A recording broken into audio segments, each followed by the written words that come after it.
All right, 3.4. So at this point, we've discussed measures of center, right? Measures of center, mean, median, and mode. And measures of center, they're supposed to describe the typical data value. They're supposed to say, you know, in some sense, it's like if you randomly selected a person from your population, what would you be most likely to observe in that person, right? So, so measures of center in 3.1. In 3.2, we discussed measures of spread. Well, we discussed standard deviation, really, but we also discussed range. In this section, we'll talk about another measure of spread called the interquartile range. But measures of spread are also important for the reasons that we discussed in 3.2. In this section, 3.4, we're going to discuss measures of position, or measures of location, maybe. But our goal is to be able to describe how does one piece of data compare to the data as a whole, right? And the reason that we want to be able to do that is so that we can answer questions like this. You know, who's relatively taller, Michael Jordan at 78 inches or Rebecca Lobo at 76 inches? Does Jordan's height among men exceed Lobo's height among women? Right? So obviously Michael Jordan is taller, right? He's 2 inches taller than Rebecca Lobo, but among men, is Michael Jordan taller than Rebecca Lobo is among women, right? So it's almost like, you know, we want to be able to compare apples to oranges. And the way that we do this is we figure out, well, where does Michael Jordan rank among men? And where does Rebecca Lobo rank among women? And if Michael Jordan ranks higher among men than Rebecca Lobo does among women, well, then we would say, yeah, he's relatively taller.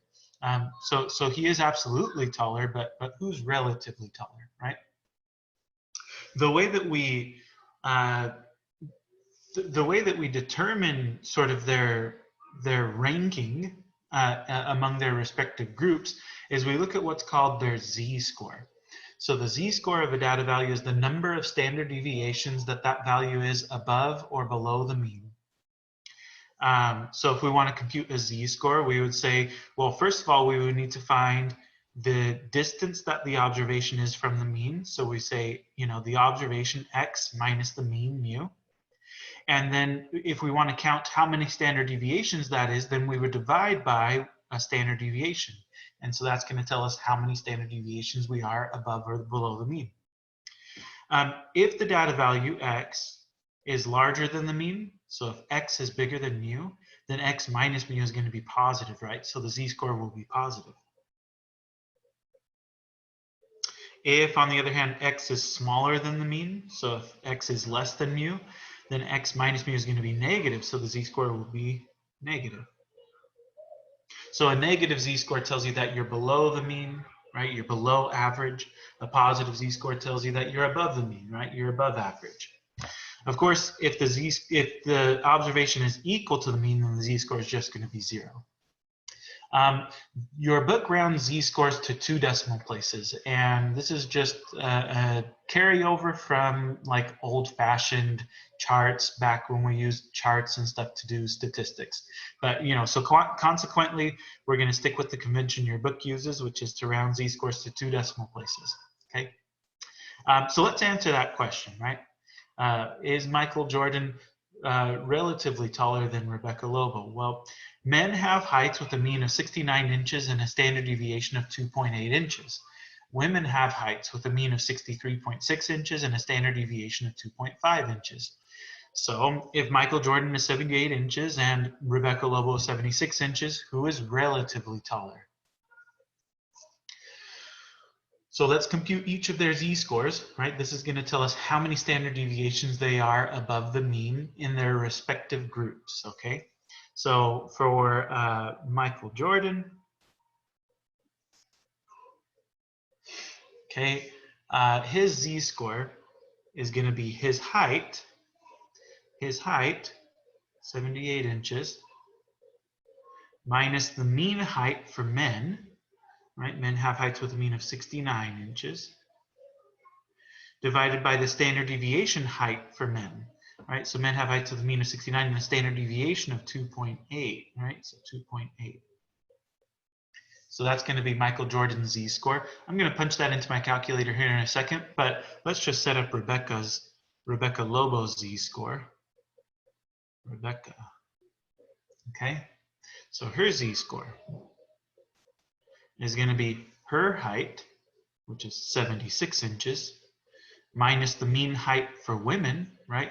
Women have heights with a mean of 63.6 inches, divided by the standard deviation height for women, which is 2.5. Okay? So there's, that's going to be Rebecca Lobo's z-score. So now let's see. So 78 minus 69 is 9. 9 divided by 2.8 is about 3.21. So Michael Jordan is more than 3 standard deviations above the mean in height.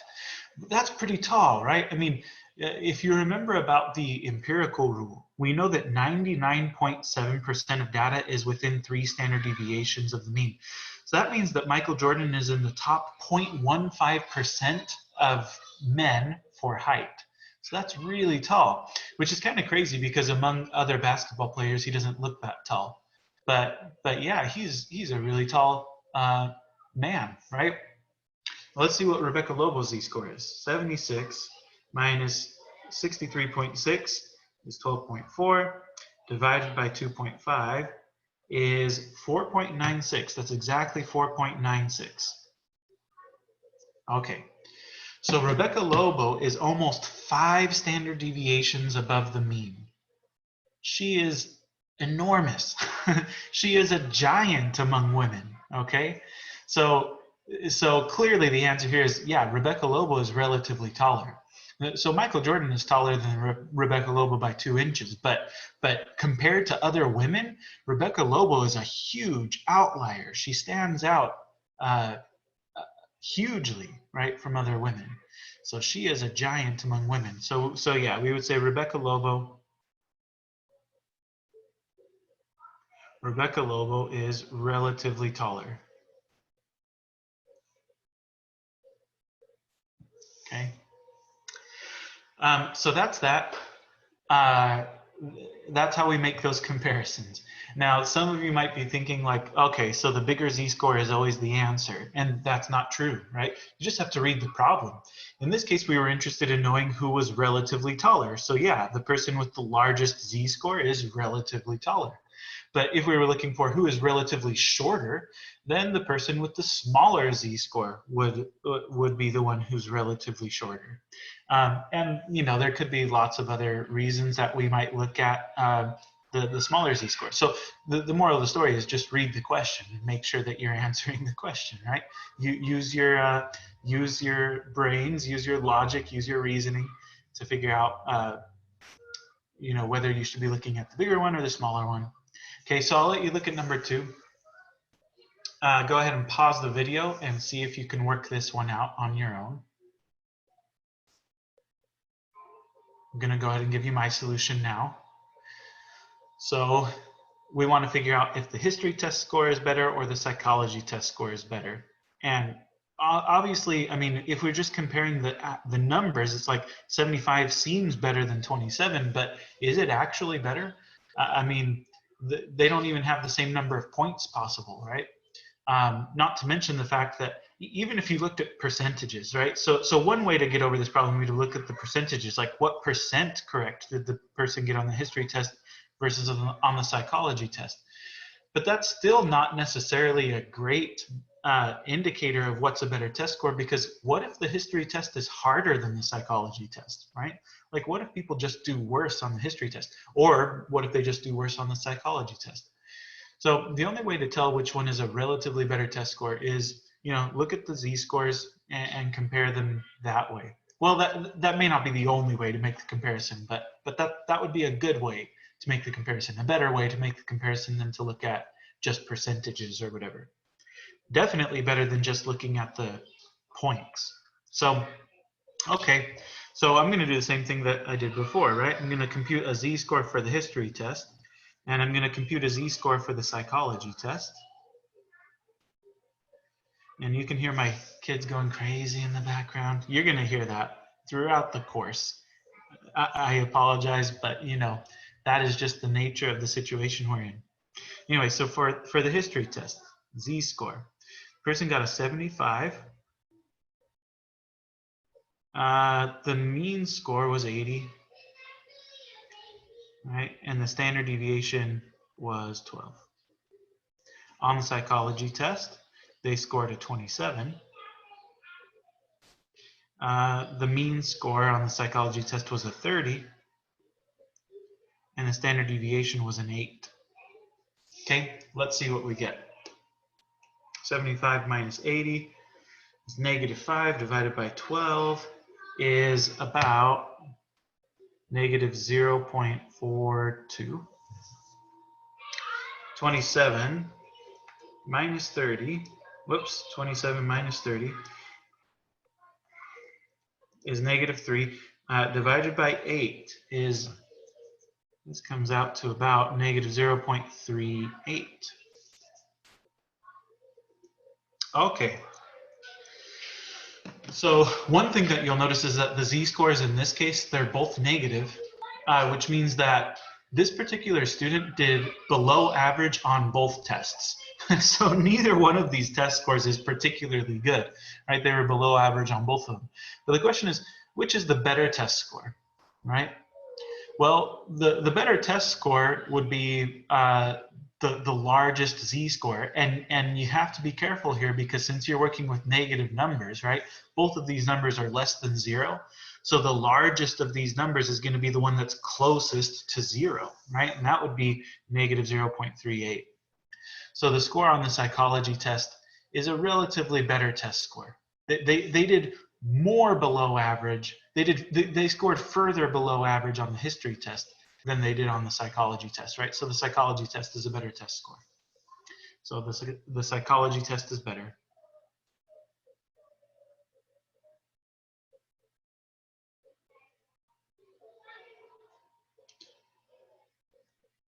Okay.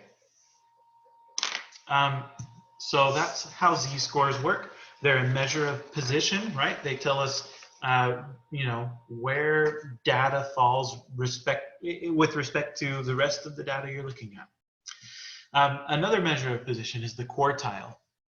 So we're going to talk about quartiles and percentiles, and these are all measures of position as well.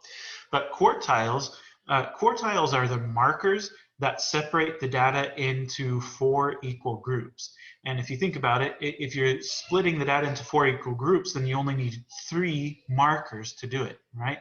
So in other words, right, if I've got my data set, and this is the minimum value, and this is the maximum value of my data set, then to split this into 4, I split it in half, and then split it in half again, right? These are the quartiles, Q1, Q2, Q3. Okay, so those 3 markers are the quartiles. So what you should have is you should have about 25% of your data below the first quartile. You should have about 25% of the data between the first and second quartiles, and 25% of it between the second and third, and 25% of it above the third, right? Or another way to say that is you've got 25% below the first, 50% below the second, 75% below the third, right? And anyway, each of these divide the set of data into 4 groups with about 25% of the values in each group. Okay, we're going to find the quartiles exactly the way that I illustrated when I drew out this number line, right? So if you've got a set of data and you want to find the quartiles, well, the first thing to do would be to find the middle value, which actually we already know, right? That's another word for the second quartile is the median, right? So we split the data in half, we find the median, okay? And then we find the median of the lower half and the median of the upper half, and those are the first and third quartiles. So that's how we find quartiles in general. So you arrange the data in ascending order, determine the median, note that the median is the same as Q2, and then split the data in half, right? You have the observations below the median and the observations above the median. Q1 is going to be the median of the lower half. Q3 is going to be the median of the upper half. There is some controversy when it comes to finding quartiles, um, and it has to do with how you split up the data. So when you split the data in half, do you include the median in each of the halves, or do you not include the median in each of the halves? Or do you include it sometimes and not others? And these may seem like kind of silly questions, but the fact of the matter is that there's not an agreed upon like consensus among statisticians about how to do this, and so consequently, different people do it different ways, and that's going to lead to slightly different answers. Okay, that said, uh, the answers are still going to be pretty close to one another, and so it doesn't really matter, how you go about doing it. I'll show you. I think the way that your book does this. Actually, I was going to say, I'm going to show you the way the book does it. I'm not totally sure, to be honest with you, how your book does this. It used to be in an older edition of the textbook that the answers in the book would match the answers that you got in StatCrunch.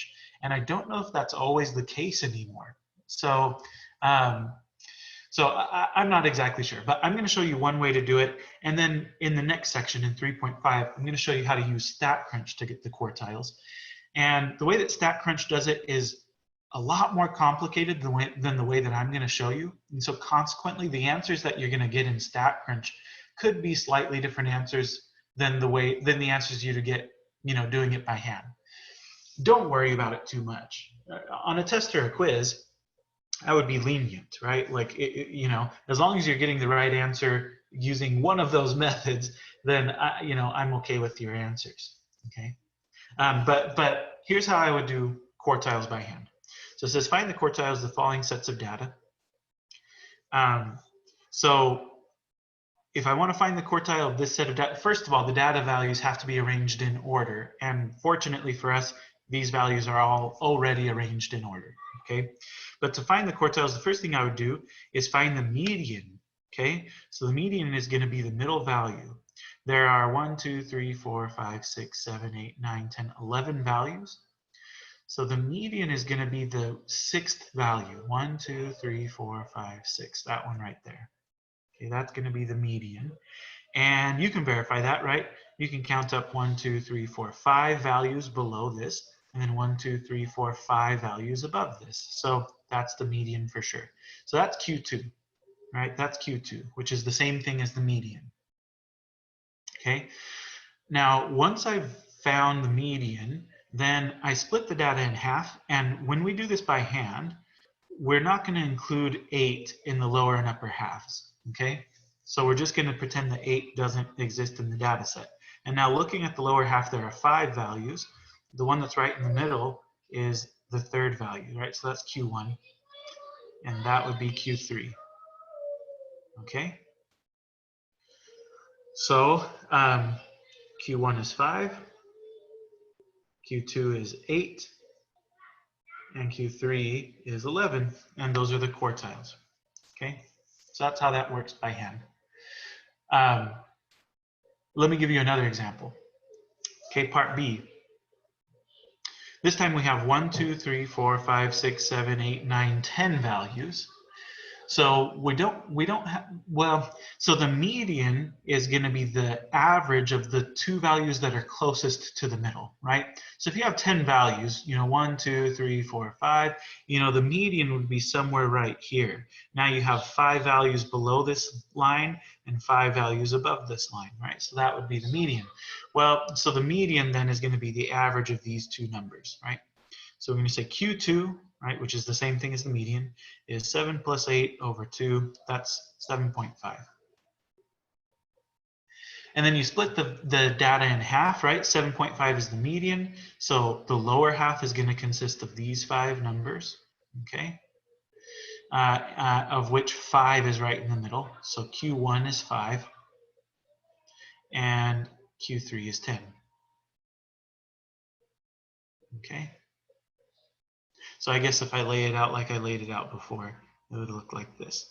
5, 8, and, or sorry, 5, 7.5, and 10, right? So those are our quartiles. Okay. Let me give you another value, or another example. Part C. This time we have 1, 2, 3, 4, 5, 6, 7, 8, 9 values. So the one that's right in the middle is going to be in the 5th location. 1, 2, 3, 4, 5, right there. Okay, so we've got 4 values below it, 4 values above it. So our median is 7. Now, if I want to find the median of the lower half, since there are only 4 values in the lower half, the median is going to be right there, right between 4 and 5. Okay? So the first quartile is going to be the number right in between 4 and 5. That's 4.5, right? So Q1, 4.5. Q2 is 7. And Q3 would be the number right in between 9 and 10. So that would be 9.5, right? Right, 9 plus 10 is 19. 19 divided by 2 is 9.5. So there are the quartiles on part C. Finally, part D. In part D, we have 1, 2, 3, 4, 5, 6, 7, 8 values. Okay, so there isn't a value right in the middle. The value in the middle would be right there, right in between 6 and 11. Okay, so Q2 is going to be 6 plus 11 over 2, right? The number right in between 6 and 11. So what would that be? We 17 divided by 2. 17 divided by 2 would be 8.5. Okay, so that's the median. And then the first quartile is going to be 4.5. The third quartile is going to be 12.5. Okay, oh, I guess I should squeeze this in the middle now. But there you go. There are the quartiles on that problem. So hopefully that makes some sense to you. But basically, if you know how to find the median, then you know how to find the quartiles, right? To find the quartiles, you start off by finding the median, and then you split the data in half, find the median of the lower half, find the median of the upper half, right? And there you go. You've got your quartiles. The way that StatCrunch finds quartiles is that it actually computes percentiles. Skipping ahead a little bit, I'll come back to this and explain, but a percentile is a marker that splits the data into 100 equal parts, right? A quartile splits the data into 4 equal parts. Percentile splits the data into 100 equal parts. So the first percentile has 1% of data below it. The third percentile has 3% of data below it. The 20th percentile has 20% of data below it. And the 79th percentile has 79% of values below it, right? That's how percentiles work. So relating this back to quartiles, right? You remember that the first quartile has 25% of values below it. So that means the first quartile should be the same as the 25th percentile, right? Because both of those markers are going to have 25% of data below them. Q2 has 50% of the data below it. It's the same thing as the median, right? They both have 50% of data below them.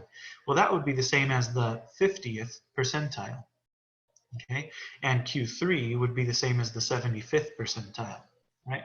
So what StatCrunch does to compute quartiles is it actually just computes the percentiles, right? I'm not going to get into all the nitty-gritty details about how to compute percentiles. We'll have a better way to compute percentiles in StatCrunch, like in the next section and also later on in the course. So I'm not going to go into like how to compute percentiles by hand. What I do want you to understand about percentiles is what I've said, right? So a percentile is a marker. Like the 17th percentile, for example, is a marker that marks out where 17% of values are below that marker, right? So for example, let's say that a car gets 36 miles per gallon. If this is better than 97% of cars, then we would say that that car is at the 97th percentiles for miles per gallon. In other words, 97% of cars get fewer than 36 miles per gallon. In math symbols, we would write P sub 97 equals 36, right? The value, the marker that's at the 97th percentile, the marker such that 97% of values are less than it is 36, right? 97% of cars get fewer than 36 miles per gallon. So that's the idea behind percentiles. Just to practice this a little bit, this example here says Jennifer just received the results of her SAT exam. She scored a 600 on the math portion. That score is at the 74th percentile. What does this mean? Well, in math symbols, we would say this. We would say P sub 74 equals 600. In words, we would say something like 74% of SAT takers score less than 600 on the math portion. Or another way to say the same thing that maybe has a little bit more positive spin on it would be to say Jennifer scored better than 74% of SAT takers, right? So Jennifer scored better than 74% of SAT takers. It might be tempting to say something like Jennifer scored in the top 74% of test takers. That is true, but that's not what this means. What this means is actually that she scored in the top 26% of SAT takers. Does that make sense? Right? Because if she scored better than 74%, then it also means that she scored worse than 26%, right? But she was in the top 26% of SAT takers, right? 100% minus 74% is 26%. For those of you who are wondering, like, where is he getting 26? Yeah. Okay, so a lot of different ways that you could word that, but that's what that means. So so that's percentiles. Like I said, we'll come back to percentiles a little bit later when we have some better tools for calculating them by hand. But for now, let's come back to quartiles. Okay, with quartiles in hand, we can introduce another measure of dispersion, or in other words, another measure of spread called the interquartile range. So remember, standard deviation from 3.2, right? That's a good measurement of spread. The interquartile range is another measurement. Is another measurement of spread that's pretty good, right? So the interquartile range is abbreviated IQR, so I'll usually just call it the IQR. But the IQR is the range of the middle 50% of the observations in a data set. So if you wanted to compute the IQR, you would say, well, I just need to find the range of the middle 50% of observations. In other words, I would do Q3 minus Q1.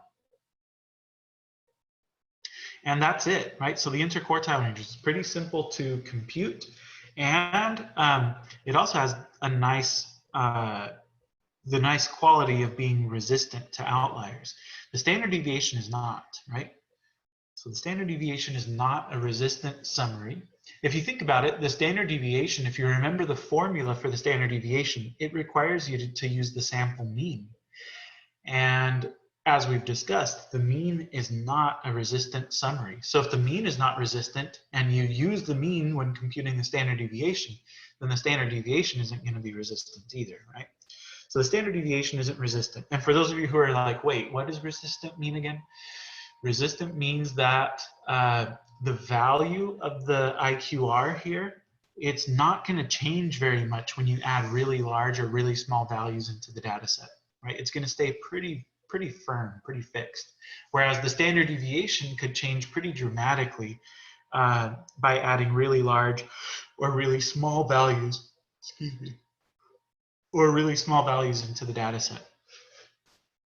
Now, because the IQR is a better measure, it is resistant to outliers, that makes it a better measure of spread for skewed data.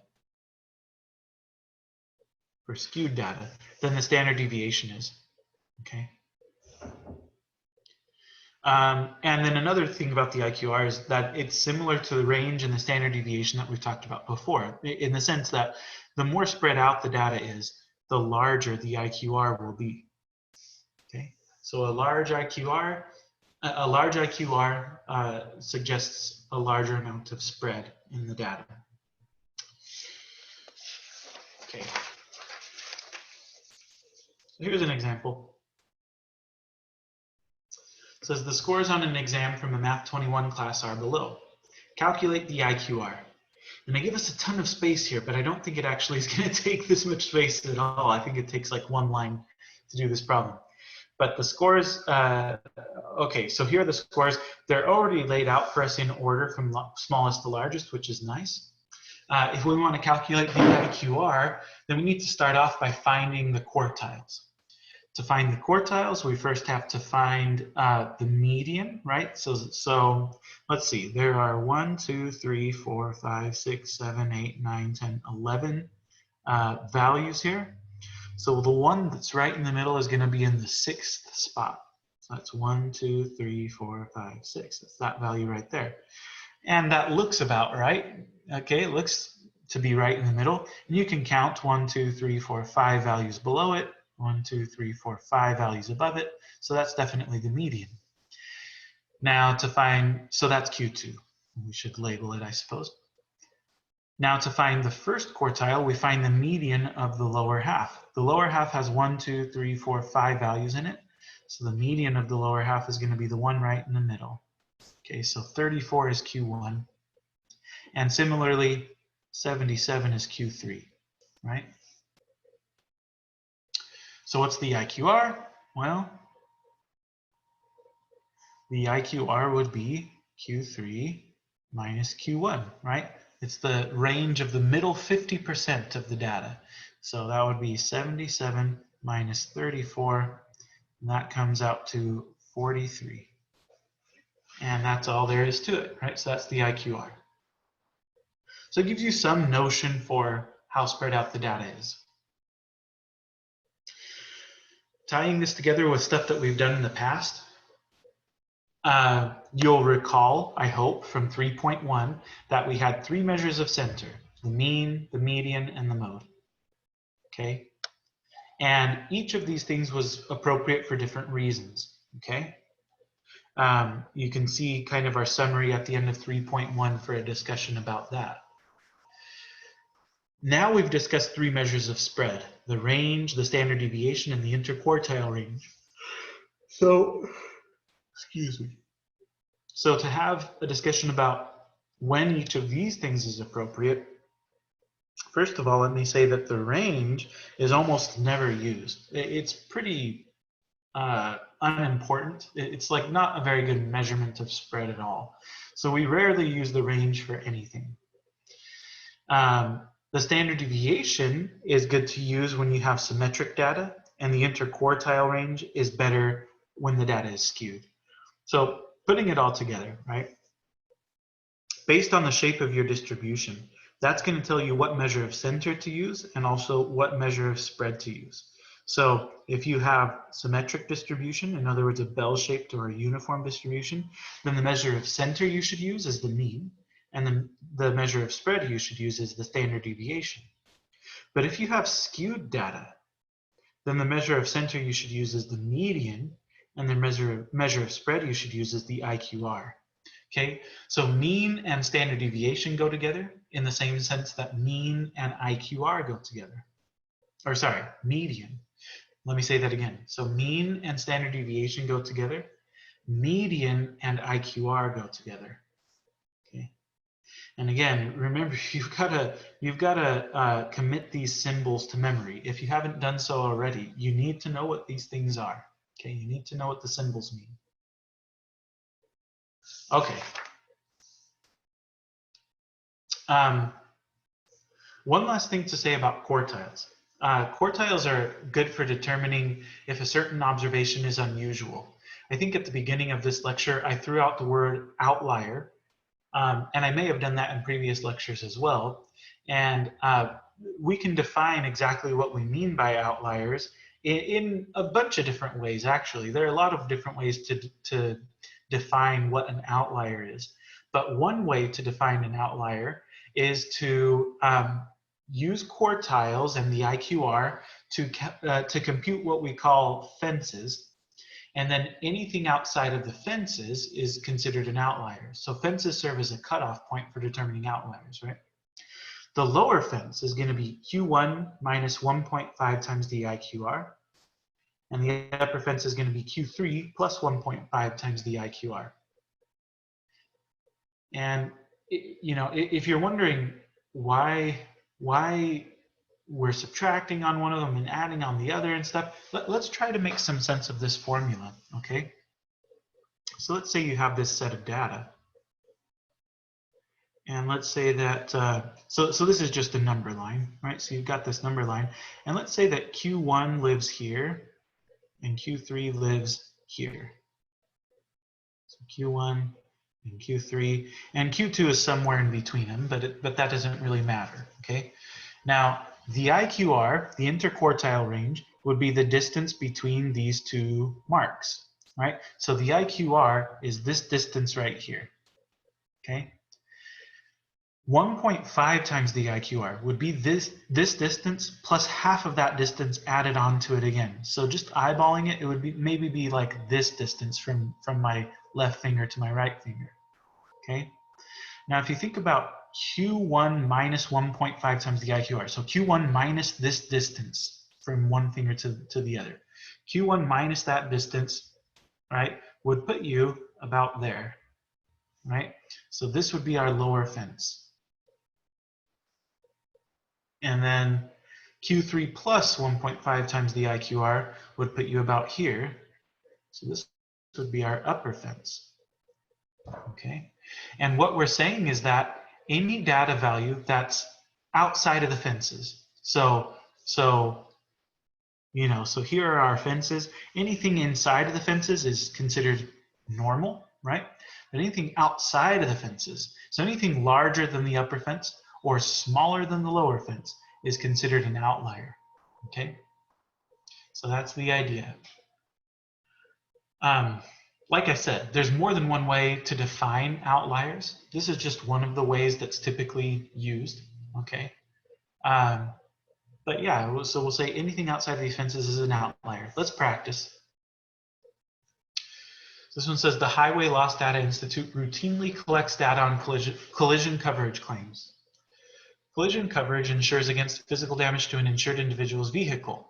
The data below represent a random sample of 18 collision coverage claims based on data obtained from the Highway Loss Data Institute for 2007. Check the data for any outliers. Okay. So I'm going to have you pause the video and work on this. Let me just get you started. To check the data for outliers, first you need to compute the fences. In order to compute the fences, first you need to have the IQR. And in order to get the IQR, you need to have the quartiles, okay? So your first order of business here is going to be find the quartiles, okay? Now, in order to find the quartiles, the data needs to be arranged in order from smallest to largest, and it's not currently arranged in that way. So step one, you're going to have to put the data in order. Once you've done that, you can find the quartiles. Once you have the quartiles, you can compute the IQR, and then you can compute the fences, and then you can determine if you have any outliers, right? So that's going to be the approach that you take. Now, before you get started, just looking through the data, if you're trying to build up some intuition, the smallest value that I see is the $180, and the largest value that I see, well, I've got a 10,000 here. Oh, a 21,147. Right, so that's the largest value. So if we have outliers, and there's no guarantee that we do, but these would seem like candidates possibly. So maybe 180 is an outlier. In fact, for that matter, maybe 189 is also an outlier, right? There's no way to really know just by eyeballing it. Certainly those two values seem a lot smaller than the typical values. The rest of the values seem to be close to the thousands, right? And 21,000 seems a lot bigger than the rest of the values, right? It's a 5-digit number. The rest of them are just 4-digit numbers. So yeah, it seems like maybe these three values are outliers, just eyeballing it. but there's no way for you to really know that unless you compute the fences, right? So at this point, go ahead and give the video a pause, see if you can find the quartiles and calculate the fences, okay? So I'm gonna get started putting these things in order, and I'm gonna stop talking.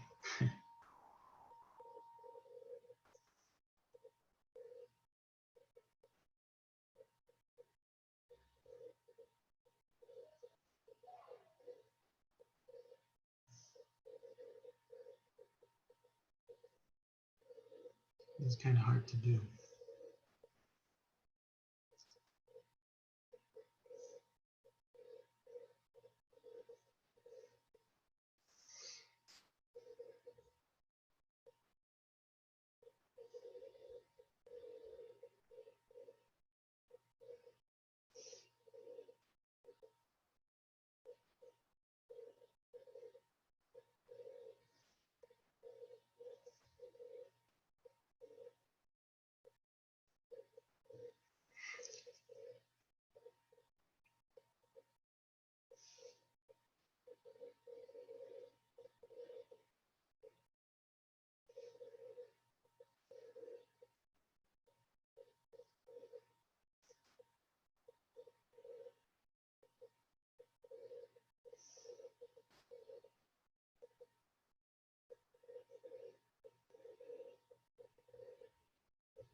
Okay, so you should have gotten at least this far, right? So here are our quartiles, and now we can use them to calculate our fences. I suppose we should find the IQR, right?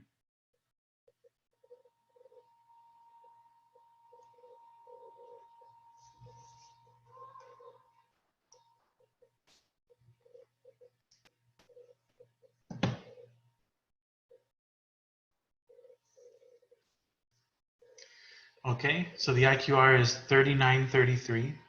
Now let's get the fences, right? So the lower fence is Q1 minus 1.5 times the IQR. That's 735 minus 1.5 times 3933.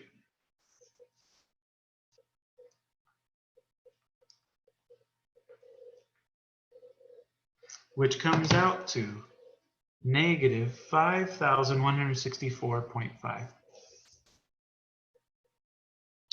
Okay, the upper fence is Q3 plus 1.5 times the IQR. That's 4668 plus 1.5 times 3933. 4668 plus 1.5 times 3933 comes out to 10,567.5.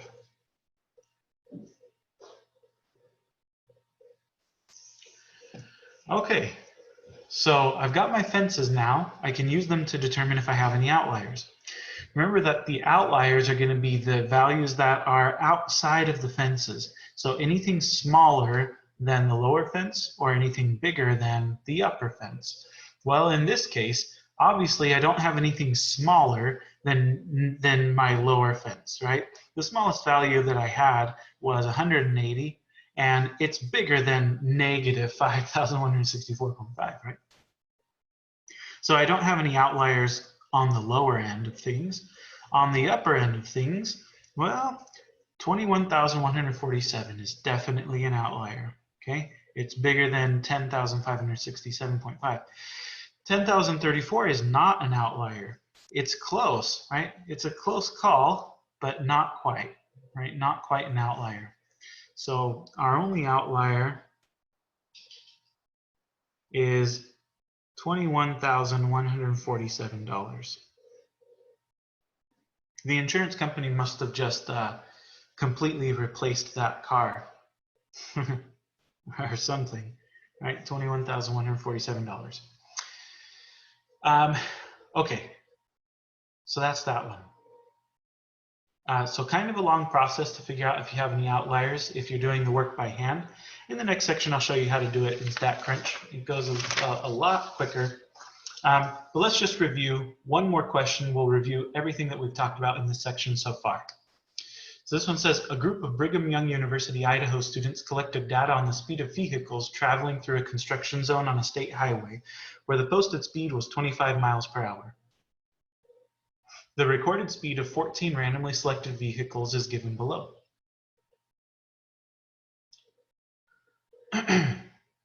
Okay. And then we're supposed to do a whole bunch of stuff, right? We're given the sample mean is 32.1, the sample standard deviation 6.2, and then it says to do a bunch of stuff. So part A wants us to find the z-score for a car driving 20 miles per hour in this construction zone. So find the z-score of this individual right here. So the z-score, remember that's observation minus mean divided by standard deviation. Okay, I'm getting those numbers here and here, right? Let's see. That comes out to about negative 1.95. Part B says find the z-score for a car driving 20 miles per hour in this construction zone. So 40 minus 32.1 over 6.2.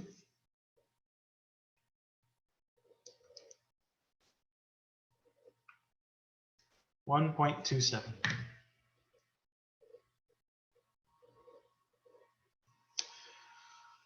Now, if I were to ask you a question like, which observation is more unusual, the car driving 20 miles per hour or the car driving 40 miles per hour? Based on the z-scores, you would say, well, this one is further from the mean. It's almost 2 standard deviations below the mean, right?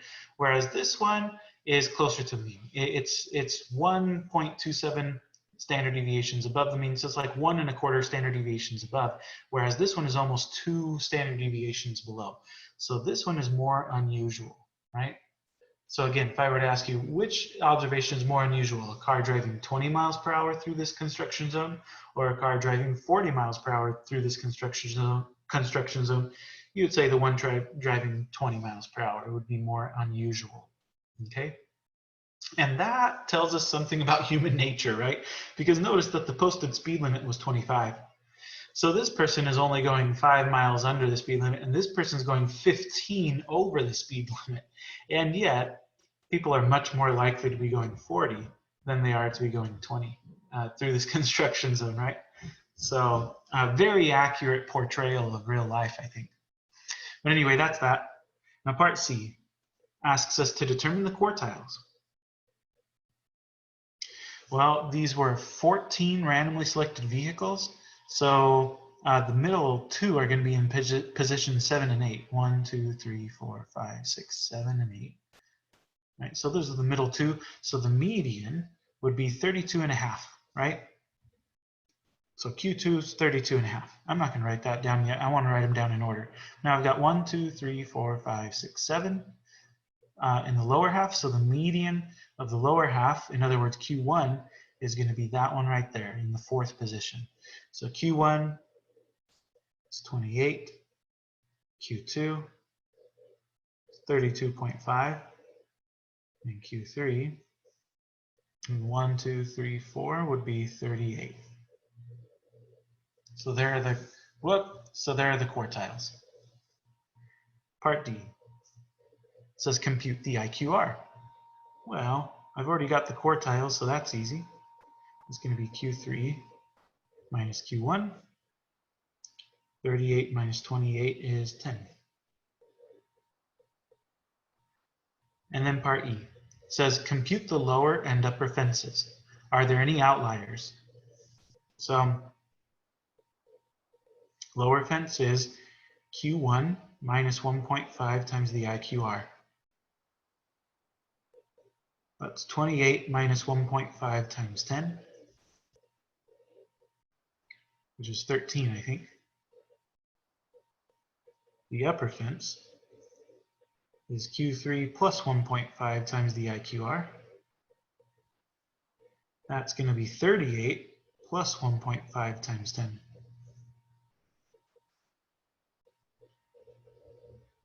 Which comes out to 53. So if we have any outliers, it would have to be people driving less than 13 miles per hour or more than 53 miles per hour.